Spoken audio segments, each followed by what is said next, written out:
Bueno, vamos dando lugar a la siguiente ponencia a cargo de Vili López. Perdón, ¿sí me escuchan? Híjole. Sí, sí te escuchas. Perdón, es que bueno. Vili López es doctor en filosofía por la UNAM. Sus líneas de investigación son ontología, filosofía de la cultura y filosofía del lenguaje.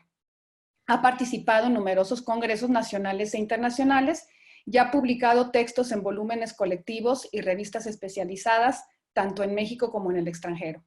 Es coordinador del libro Filosofía del Lenguaje, Horizontes y Territorios, Colofón 2018. Es profesor investigador de tiempo completo en la Universidad Autónoma de la Ciudad de México y profesor de asignatura en el Colegio de Filosofía de la Facultad de Filosofía y Letras de la UNAM. Es miembro del Grupo de Investigación Transversal sobre Biopolítica y Necropolítica en la UACM. Es miembro del Sistema Nacional de Investigadores Nivel 1. Fue editor de la revista Palabrijes, del placer de la lengua, de 2014 a 2016. Y actualmente es coordinador del Centro de Estudios sobre la Ciudad y director de la revista Heterotopías, revista de estudios sobre la ciudad en la UACM. El título de su ponencia es Resistir la pandemia desde el encierro. Le damos la palabra a Vili. Bueno, tiene 20 minutos y esperemos que haya suficientes, muchas preguntas. Adelante. Muchas gracias, Mayela. Muchas gracias a todos los que nos acompañan.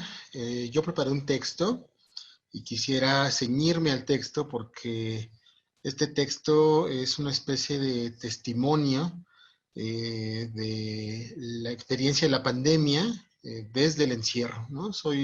Formo parte de este grupo privilegiado de personas que pueden mantenerse en su casa sin tener que salir para trabajar.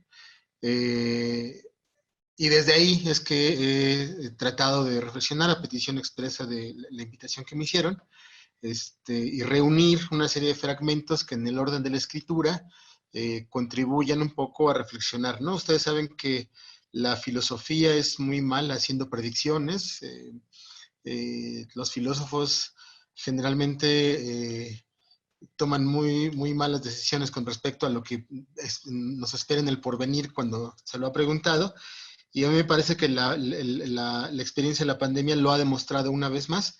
Entonces, un poco desde ahí escribo para un poco dejar testimonio de la experiencia del encierro y cómo desde ahí se puede pensar un poco, desde el ejercicio de la escritura, qué es lo que nos está ocurriendo, ¿no?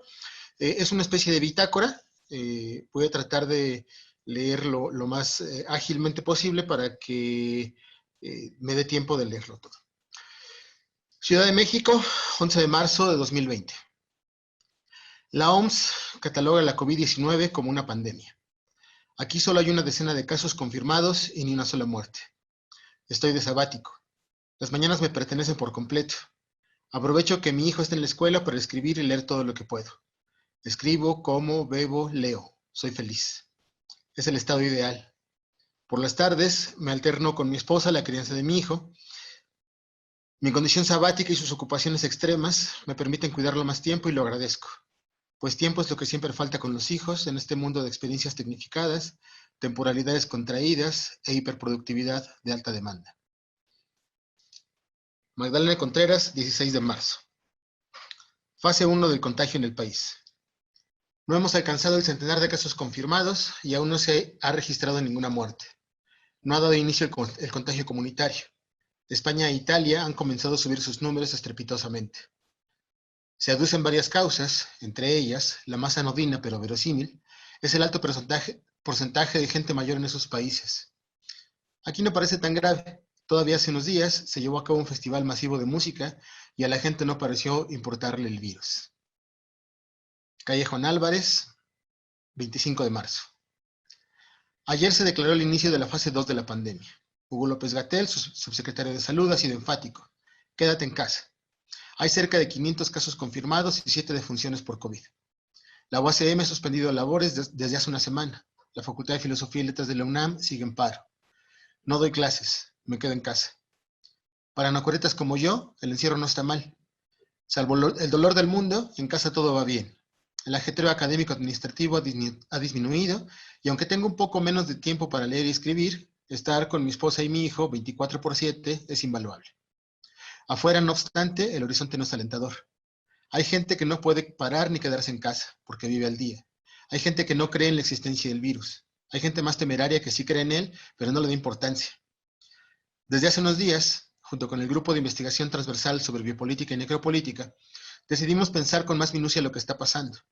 Una primera exploración nos ha permitido advertir que el peligro no está en el virus, pues su letalidad es muy baja, sino en las estrategias que en el mundo se comienzan a poner en marcha para hacerle frente.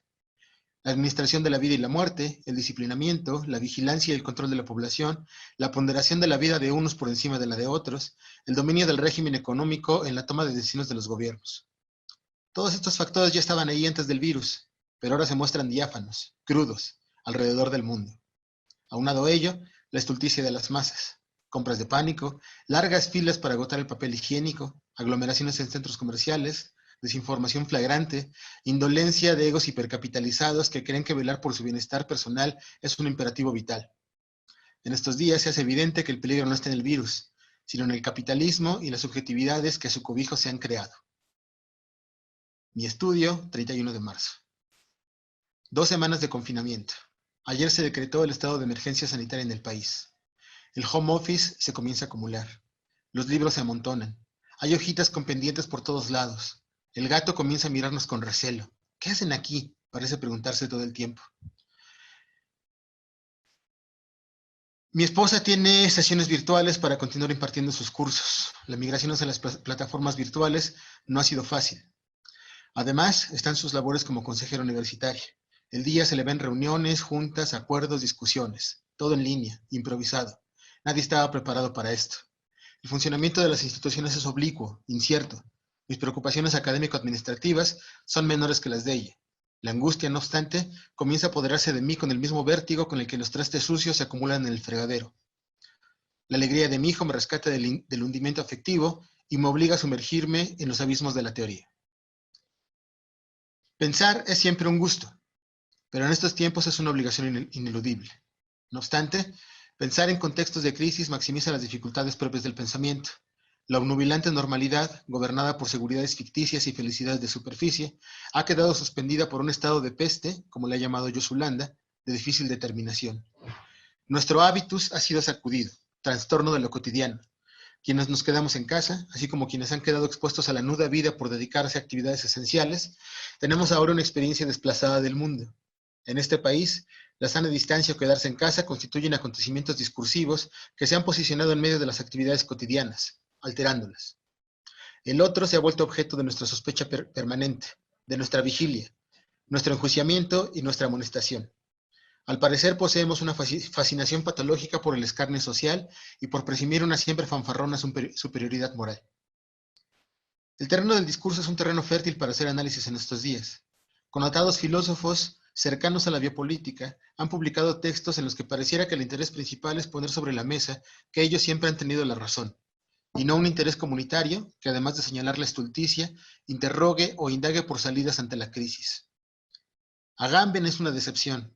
Sin duda puede ser lo mejor que eso. Nancy es telegráfico y superficial. Byung-Chul Han, maestro de las obviedades, no abandona su terreno. En contraste, pensadores como David Harvey, alejados del paradigma biopolítico y centrándose en la economía, han arrojado buenas luces sobre el problema. Mientras tanto, la angustia no para. En casa, en la calle y en las redes sociales, la zozobra se ha apoderado de las personas. Presos de una impresionante producción discursiva que en diferentes registros gira en torno al acontecimiento de la pandemia, la gente no para de lavarse las manos, de usar gel desinfectante, de tratar de alejarse lo más posible de los otros y de tratar de sacar adelante las tareas pendientes. La hiperproductividad en la emergencia es una de las más grandes angustias en diferentes niveles.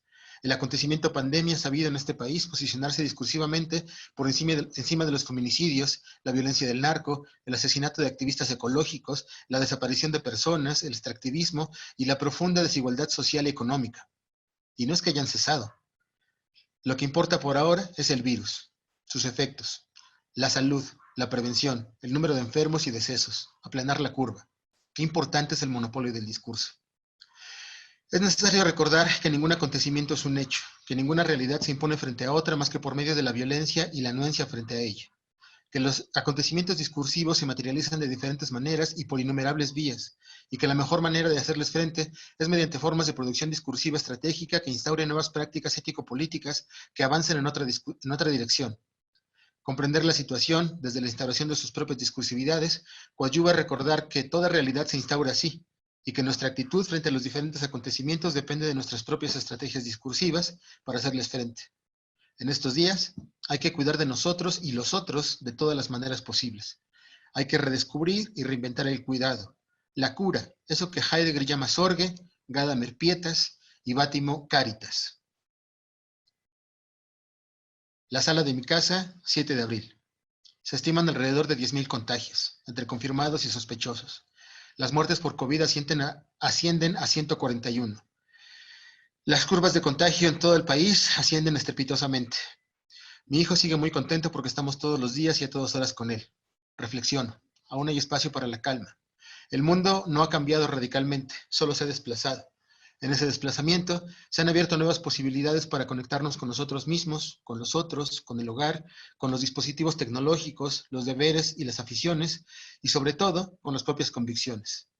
Después de algunos días de encierro, se impone la necesidad ineludible de guardar la calma y cultivar la serenidad, recordando que toda realidad es una producción de diferentes índoles y que siempre podemos rehabitar y resignificar todos esos espacios que la obnubilante normalidad nos había estado robando durante los últimos días, meses, años o vidas. 15 de abril, otra vez mi estudio. Los números del COVID en el mundo son ya alarmantes. Hay sistemas de salud completamente colapsados. Estados Unidos ha tomado la delantera en casos confirmados y decesos por el virus. No solo se trata de la estupidez de su presidente. La gente hace su parte. Italia, Francia, España, Brasil y Ecuador ofrecen imágenes brutales. El horror y el miedo se han apoderado de una buena parte de la población. Cada vez aparecen más textos de pensadores, activistas y advenedizos que aseguran que estamos frente a una necropolítica global. Hay que ser más precavidos. Los conceptos modelan los fenómenos, los hacen pensables. Aquello que se nos presenta como realidad lo hace de maneras específicas gracias a los conceptos con que lo estructuramos, delineamos y recubrimos. Se piensa por lo general frente a problemas, frente a fenómenos o situaciones que nos interpelan y exigen algún tipo de esclarecimiento. Por eso hay que ser precavidos al inventar o utilizar conceptos, pues nuestra posición frente a los problemas depende siempre de la precisión de los conceptos con que les hacemos frente. Biopolítica y necropolítica son un par de conceptos que en los últimos años han sido utilizados por diferentes pensadores para dar cuenta de fenómenos específicos que acontecen en el mundo.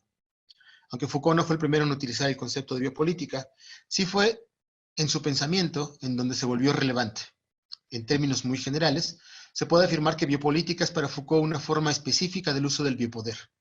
Este poder sobre la vida suele ejercerse de dos formas diferentes, como anatomopolítica cuando se ejerce como disciplina sobre los cuerpos, o como biopolítica cuando se ejerce como control sobre las poblaciones. Para el pensador francés, algunos de los ejercicios de poder en las sociedades contemporáneas pueden comprenderse a partir de estas tecnologías de poder, cuyo nacimiento se sitúa entre los siglos XVII y XVIII. La biopolítica específicamente es una forma de gubernamentalidad cuya racionalidad se fundamenta en el cálculo, la administración y el máximo aprovechamiento de los recursos al interior de un territorio, incluida la población que lo compone. Este ejercicio gubernamental no es posible al margen del modo de producción capitalista, así como del liberalismo económico surgido en Europa en el siglo XVIII. Para el ejercicio de sus poderes sobre la vida, la razón de Estado biopolítica toma en cuenta la vida de las poblaciones como fenómeno de masa, de modo que fenómenos como la natalidad, la mortalidad, la salud, la enfermedad, la sexualidad, la seguridad y las actividades económicas son de su incumbencia, pues de lo que se trata es de maximizar la producción de la población en función de todos los recursos disponibles para generar riqueza. A diferencia del paradigma de las sociedades disciplinarias y de soberanía, la máxima sobre la que se rige la gubernamentalidad biopolítica es la de hacer vivir y dejar morir. Después de Foucault, numerosos teóricos se han apropiado de su hipótesis para discutirla, ampliarla, corregirla o radicalizarla. De modo que en todo lo que va del siglo XXI se han esbozado numerosas teorías en torno al racismo, la guerra, la seguridad, la inmunidad, el estado de excepción y la indefensión de la vida de los seres humanos desde el paradigma biopolítico que propone y supone que en las sociedades contemporáneas los individuos están sujetos a órdenes de disciplina, control y vigilancia prácticamente infranqueables. Dentro de este espectro, Achille Mbembe advirtió que han existido sociedades, algunas de ellas muy contemporáneas, en las que el paradigma de soberanía no consiste en hacer vivir y dejar morir, sino en un deliberado hacer morir. Para sostener su propuesta, Mbembe utiliza ejemplos concretos como las plantaciones africanas, los territorios ocupados por la guerra en Irak, así como el apartheid sudafricano. Se hablaría en estos casos no de biopolítica, sino de necropolítica, pues lo que se calcula, administra, controla y produce no es la vida, sino la muerte. Hay que notar que la muerte no está ausente en el paradigma biopolítico. En él, el cálculo se hace sobre ciertas formas de vida que deben producirse y cuidarse, y todas aquellas que no caben en este espectro sencillamente se abandonan a su muerte. También bajo cálculos cuidadosos. La muerte, digamos, se calcula, se tolera, se deja pasar, pero no se produce. En el paradigma necropolítico, por el contrario, no solo se hace un cálculo sobre la muerte, no solo se abandona a ciertos sectores de la población a su muerte, sino que hay una producción activa y deliberada de ella. El asesinato es el ejercicio fundamental de la soberanía en este paradigma. Visto así, es claro que la actual situación de pandemia que enfrenta el mundo es una situación que se describe claramente desde los planteamientos generales de la biopolítica. Es necesario ser más cuidadoso si se quiere aplicar con más rigor el concepto de necropolítica en contextos diferentes a los señalados por Mbembe. Más aún, tomando en cuenta que el capitalismo y el liberalismo han mutado desde el siglo XVIII, que el capitalismo no es el mismo en todas las regiones del mundo y que lo que se considera como vida en el siglo XXI no es lo mismo que hace 3 siglos, entre muchos otros factores, ¿no tendríamos que empezar a sospechar de la precisión del paradigma biopolítico en aras de diagnósticos más certeros? ¿No tendríamos que empezar a dejar de lado la fascinación biopolítica por encontrar determinaciones de la población en todas partes y comenzar a promover nuevos entramados conceptuales que posibiliten nuevas formas de liberación, de producción o de revuelta? 21 de abril, la cocina. Hoy inició la fase 3 de la contingencia. El trabajo es un desastre. Los pendientes no dejan de acumularse. La concentración no existe. El sufrimiento de la gente habita mis pensamientos insistentemente. El afuera y el adentro que nos hemos inventado no es funcional. Todos estamos afuera. Todos estamos arrejados a la nuda vida. Solo es cuestión de tiempo para que sea visible. Nadie debería estar en ese lugar. Las cifras son un desastre. Las noticias, los rumores y los reportajes construyen un cerco de terror que produce ganas de morir. Se habla de héroes en donde se debería hablar de esclavos. Se agrede al personal médico. A lo lejos se escuchan las sirenas de las ambulancias y en el fondo, más de una fiesta. Se condena a quienes salen a trabajar y no se condena a los patrones. No sabía que la minería, los call centers y las maquilas fueran actividades esenciales. No lo son. Pero no han parado. Se trata de acumulación originaria, despojo, barbarie. Los empresarios del país no protegen a los trabajadores, solo les interesa su capital. ¿Qué mundo más jodido nos hemos inventado? Y lo seguimos soportando. A estas alturas, los textos de Zizek, con quien nunca he simpatizado, me parecen más pertinentes, pues al menos pugnan por un cambio. 24 de abril, otra vez mi estudio. No soporto a los intelectuales. A raíz del acontecimiento de la pandemia, desde el pasado mes de marzo se han popularizado en las redes las opiniones de algunos filósofos mainstream al respecto. Incluso se recopiló un libro cuyo discriminatorio título me niego a reproducir. El flujo de estas informaciones ha sido francamente decepcionante. Por una parte, porque aquello que los portales de noticias, las redes y algunos colegas suelen entender como filósofos y filosofía, por lo general queda encarnado en un núcleo muy reducido de pensadores varones europeos o norteamericanos que piensan desde su condición de privilegio. ¿Saben cuánto cobra Agamben por dar una conferencia? Por otra parte, es decepcionante porque la mayoría de esos pensadores que piensan desde el paradigma biopolítico o sus derivaciones parecen regodearse al encontrar en la pandemia un ejemplo perfecto para mostrar que siempre han tenido la razón, que sus teorías son correctas. Incluso los debates entre ellos parecen orientarse a demostrar quién tiene la razón y no a encontrar pautas que nos permitan a todos hacer frente a esta crisis. La decepción se consolida cuando se hacen compilaciones en libros o artículos que contienen aquello que los filósofos dicen sobre la crisis, lo que les preocupa o lo que prevén que pasará en un futuro próximo. Voy a saltarme algunas entradas porque sé que ya se está acercando el límite del tiempo y quisiera finalizar aquí. 16 de mayo, sala de mi casa. Estoy luchando con todas mis fuerzas para no sucumbir a la depresión, que desde hace un par de semanas se asoma amenazante. Mi cuerpo necesita oxigenarse, moverse. Hemos intentado hacer un poco de ejercicio. Aunque no funciona muy bien, persistimos. El gato nos observa con curiosidad y luego se queda dormido bajo el sol. 17 de mayo, otra vez mi estudio. Leo un texto de Naomi Klein en el que se habla sobre el fichaje de Eric Schmidt, ex CEO de Google, para reimaginar la realidad post-pandemia en Nueva York. Se habla de telesalud, aprendizaje remoto, banda ancha y tecnología, mucha tecnología en general. El texto, con buen conocimiento de estrategias retóricas, se las arregla para pintar un panorama siniestro. Se habla del aprovechamiento de la pandemia como un laboratorio vivo para ensayar un futuro permanente y altamente rentable sin contacto. Se traza un escenario distópico en el que el hogar se convierte en escuela, distracción, educación y centro operativo para todo, lo que sea. Se habla de hipervigilancia. Se habla también de una competencia voraz entre China y Estados Unidos por la hegemonía económica, así como de las estrategias que ya se llevan a cabo y las que se piensan implementar para ganar esa competencia. La tecnología, la vigilancia, el control y el capital aparecen en sus aspectos más siniestros. Se habla de democracia, totalitarismo o, como a Sayak Valencia le gusta decirle, glotalitarismo. En su última parte, el texto pone en cuestión este futuro distópico. Tímidamente ofrece algunas alternativas para oponer un poco de resistencia. Se antoja difícil. ¿Cómo hacer para oponernos? ¿Cómo hacer para resistir? Más allá de una específica tragedia, me arrojo a pensar que las cosas que ocurren en el mundo no ocurren solas. Es cierto que cada vez hay menos espacios para el pensamiento crítico. Es cierto que la enajenación de las personas está cada vez más a la mano. Es cierto que el capital funciona como esa máquina sobrecodificadora que describieron Deleuze y Guattari y antes que ellos, Marx. Es cierto que la tecnología, además de traernos grandes beneficios, ha operado algunas de las más grandes tragedias de la humanidad. Es cierto que la guerra, por el motivo que sea, parece ser uno de los principales motores de activación económica en muchos sentidos. Es cierto que el racismo y los nacionalismos tienen bastiones fuertes en ciertos sectores de las sociedades contemporáneas, así como en el rincón más profundo de los corazones de la mayoría de las personas. Es cierto que la homofobia sigue bien instalada en los imaginarios colectivos de grandes sectores de la sociedad. Es cierto también que el odio, la agresividad y la intolerancia parecen ser la regla en este mundo. Sí, todo esto es cierto, y aún hay más, muchísimas cosas más. Pero también es cierto que no es lo único que hay. También hay alegría, resistencia, creación, búsqueda de nuevos horizontes, diferentes formas de racionalidad y de empatía. También hay personas, grupos e instituciones que han luchado y lo siguen haciendo para hacer que el mundo no sea tan miserable, que han creado discursos, estrategias y mecanismos para hacer frente a la ignominia. De muchas formas somos herederos de todos esos esfuerzos. Hay que encontrar la forma de persistir en ello. Hay que aprender a crear y a reformular las instituciones en las que queremos habitar. Hay que aprender a gobernar y gobernarnos fuera de las lógicas de dominación y sometimiento en las que hemos vivido y sobrevivido. Hay que asumir que todo saber que enseñamos, lo que sea, hace mundo. Hay que permanecer siempre abiertos a nuevas enseñanzas y posibilidades. Hay que compartir y a dejar ir. Hay que amar a toda costa, sin condiciones. Hay que dejar de lado la culpa, el castigo y el resentimiento. Hay que desaprender el mundo capitalista y construir uno nuevo. Hay que volver a discutirnos, conocernos y confrontarnos. Hay que reinventarnos.